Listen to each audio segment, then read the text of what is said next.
मैंने सुना है, एक बार एक छोटे गांव में एक स्कूल था। उस स्कूल में एक छोटा बच्चा जाता था जिसका नाम बिट्टू था। बिट्टू काफी समझदार और होशियार लड़का था। वो अपने क्लास में सबसे अव्वल क्रमांक तो नहीं लाता था, लेकिन उसे दुनियादारी की काफी समझ थी। बिट्टू काफी गरीब घर से था। उसके माँ बाप बड़ी मेहनत से उसे स्कूल भेजते। अक्सर जो गरीब बच्चे होते हैं वो काफी जल्दी बड़े हो जाते हैं। अपने उम्र से काफी पहले ही उनकी सोच बड़ी उम्र वाली हो जाती है। एक दिन बिट्टू के स्कूल में एक प्रतियोगिता थी जिसमें सब छात्र को एक निबंध लिखना था। सब छात्रों ने इस प्रतियोगिता के लिए बड़ी तैयारी की थी। बिट्टू ने भी अपनी तरफ से काफी मेहनत की थी।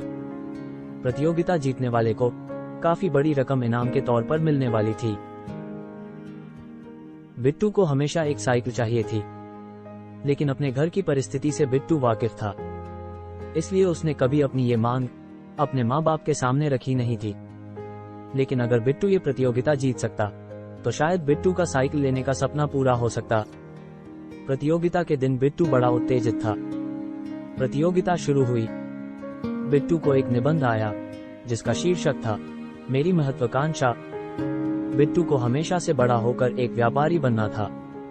उसने तरह तरह की चीजों का व्यापार करने के बारे में सोचा था। काफी पैसे कमाकर उसे अपने और अपने माता पिता के लिए एक काफी बड़ा घर बनाना था। उसे बड़ी बड़ी गाड़ियां खरीदनी थी। गरीब लोगों की मदद करनी थी। उसे अपने व्यापार बाहर के देशों में भी बढ़ाना था। बिट्टू ने अपनी सारी महत्वाकांक्षा उस निबंध में लिख दी। प्रतियोगिता होने के बाद सारे छात्रों के निबंध पढ़े गए। दुर्भाग्य से बिट्टू इस प्रतियोगिता से बाहर हो चुका था। जब बिट्टू को यह बात पता चली तो वो बड़ा नाराज हो गया। इस परिणाम की वजह जानने के लिए बिट्टू अपने शिक्षक के पास गया। उसने अपने शिक्षक से पूछा कि मेरे निबंध में ऐसी क्या कमी रह गई जो मुझे प्रतियोगिता जीतना तो दूर बल्कि मुझे इस प्रतियोगिता से बाहर कर दिया। शिक्षक उसे बोल पड़ा, बिट्टू, तुम्हारा निबंध व्यवहारिक नहीं है। तुमने निबंध में इतनी बड़ी बातें लिख दी है जो व्यवहारिक नहीं लगती। जो बातें तुमने लिखी है वो काफी बड़े लोग भी नहीं कर पाते। तुम्हारी परिस्थिति देख ये बातें मुझे बड़ी अव्यावहारिक लगती है। अपनी महत्वाकांक्षा पहुंचने योग्य रखो। अगर तुम अपनी महत्वाकांक्षा बहुत बड़ी रखोगे तो वहां पहुंच नहीं पाओगे। फिर जिंदगी में सदा भागते रहोगे उसे पाने के लिए, और इस चक्कर में जिंदगी तुम्हारे हाथ से निकल जाएगी। जिस प्रकार एक बंदर को पकड़ने के लिए एक जाल बिछाया जाता है जिसमें बंदर का हाथ आसानी से जा सकता है, लेकिन जब बंदर मूंगफलियां लेकर अपनी मुट्ठ भर लेता है तब उसका हाथ निकलना मुश्किल हो जाता है।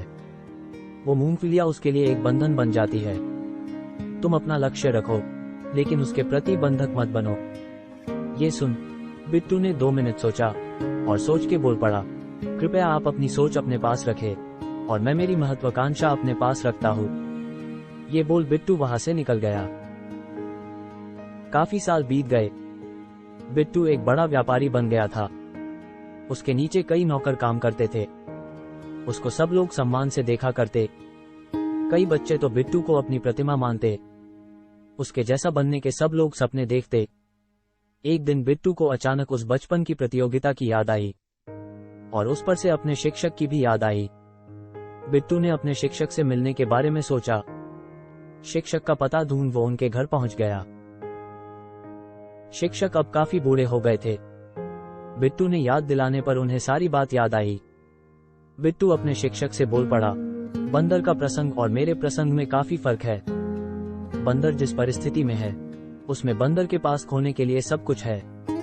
अगर बंदर पकड़ा गया तो अपनी जान से भी हाथ धोना पड़ सकता है, लेकिन पाने के लिए बहुत कम। अगर बंदर ने कुछ तरकीब अपना के अपनी मुट्ठी निकाल भी ली तो उसे मिलेगा क्या? सिर्फ मुट्ठी भर के मूंगफलियां। बंदर के पास खोने के लिए काफी कुछ है, लेकिन पाने के लिए बहुत कम है। लेकिन मैं जिस परिस्थिति में था उसमें मेरे पास खोने के लिए कुछ भी न था। जितना गरीब मैं हो सकता था उतना मैं था ही, लेकिन मेरे पास पाने के लिए सब कुछ था। इसलिए मैंने आपकी सलाह नहीं मानी। ये सुन उस शिक्षक के मुंह पर एक हल्की खुशी से भरा हास्य छा गया।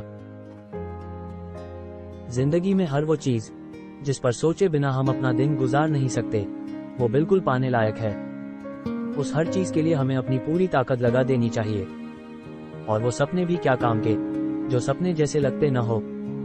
वो महत्वाकांक्षा क्या काम की जो बहुत छोटी लगे। छोटे काम करने में हमें अपने समय बर्बाद नहीं करना चाहिए। लेकिन जिंदगी में अक्सर हमें कोई शिक्षक या पुरोहित बंदर की कहानी बताते हैं और उस कहानी से हम बड़े प्रभावित होते दिखते हैं।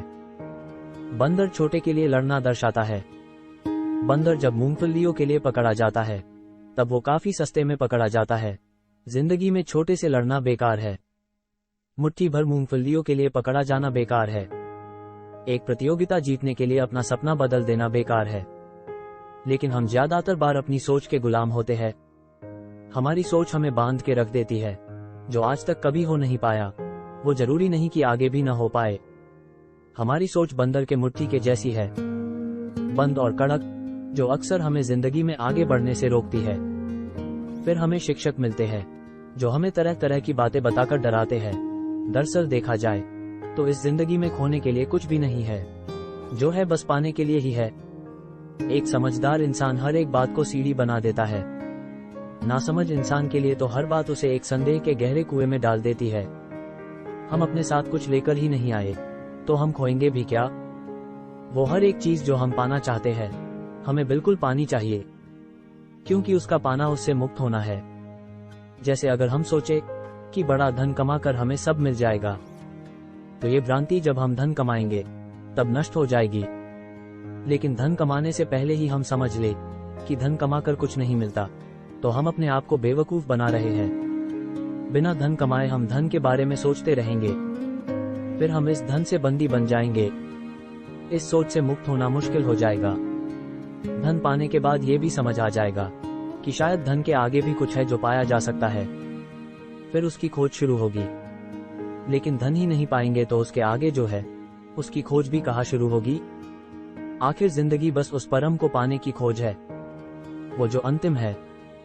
उसे पाने के लिए हम हर वो काम करना चाहिए जो संभव है, चाहे उसमें जितना जोखिम हो, क्योंकि इसी जोखिम में हम जिंदगी का सही अर्थ समझ पाएंगे।